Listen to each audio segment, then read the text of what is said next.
Hey Tanner, just asking, how did the haircut come about? I so when I was a freshman, we used to do these things called freshman haircuts, and every freshman, voluntarily you get your haircut by the older guys.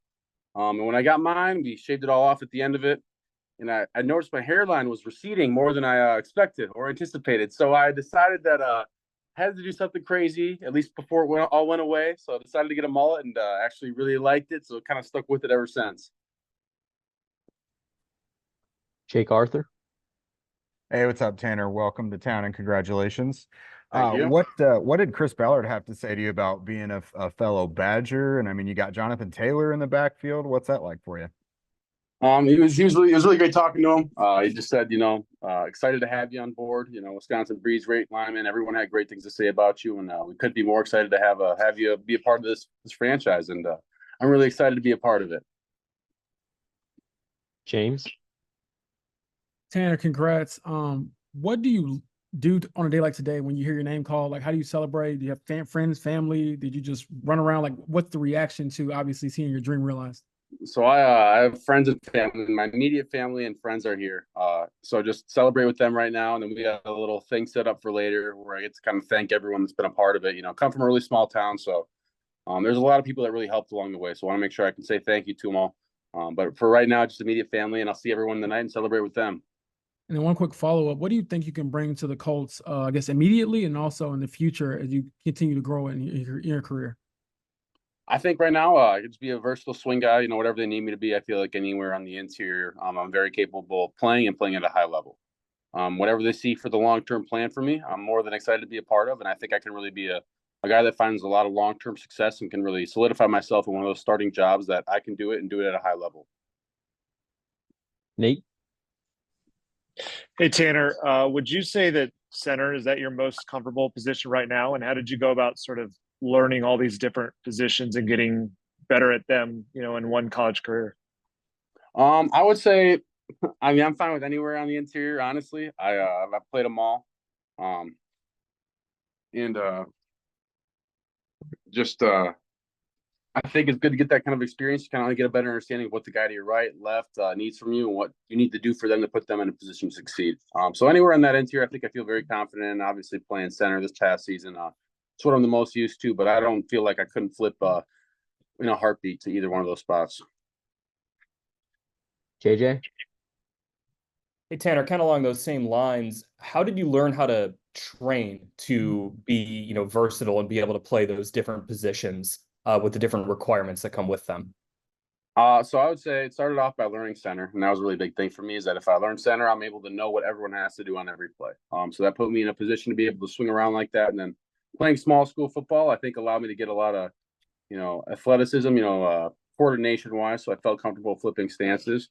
And it's obviously something you have to get used to, but something I felt like, the older I got or the more comfortable I felt going back and forth. And it's just, it's a little different. Obviously, there's little ins and outs to each one, but the more I did it, the more confident I felt in that ability. And I think it's something that is really going to prove valuable at the next level. Chap. Yeah, Tanner, since it was brought up and you're very proud of it, and you're also proud of the blue hat, what's the mullet look like? Let's see the mullet. So I don't know. I'll give you a little spin. I don't There know. you go. Yeah. Looks got one in the back. That's nice. Nice. Good. Like an O lineman. Way to go. Exactly. Try to keep it trimmed up, but you get a little bit out the back of the helmet. It's a good look. Makes us look a little better, a little sexier.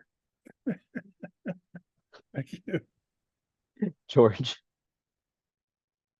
Tanner, did you have much contact with Tony Sperano, the offensive line coach, during this process? And if so, what were some of the things that he had to say to you?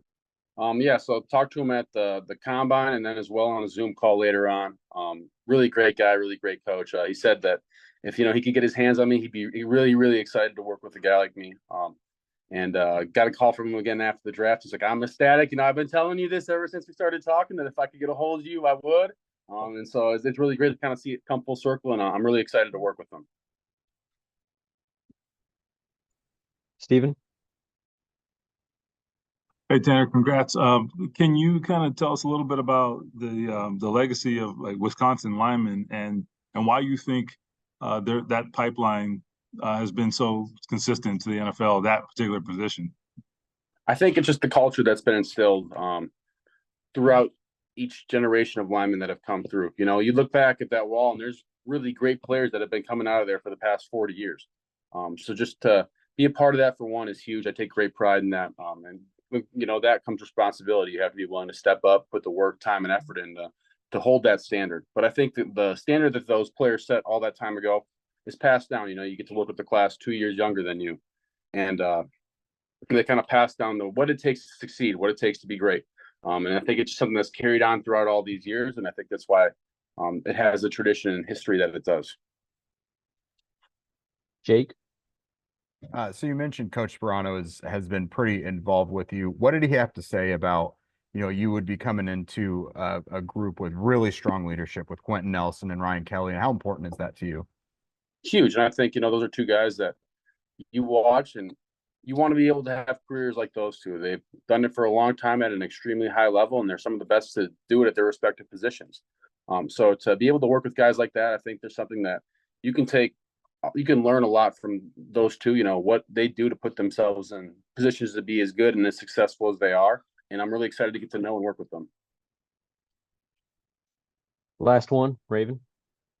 Again, congratulations, Tanner. So just kind of going back to that draft call, when you talked to Chris Ballard, did he mention what position they expect you to play, or are you going to be able to be kind of used around the offensive line? So he didn't bring it up. I expect they'll kind of be used wherever they need me to play. And I'm more than happy to do that. It's kind of what I had to do here at Wisconsin. And as long as I get the opportunity to play, it doesn't matter to me what it is. I just want to be out on the field. And then quick follow-up, I see you started a game at tight end as well. Do you expect to take some snaps there too? I don't expect to, no, but if I could, that'd be awesome. You know, I've always wanted to score a touchdown. So, you know, obviously it's any big guy's dream. So if I could play there, that'd be really cool. But if not, you know, I completely understand.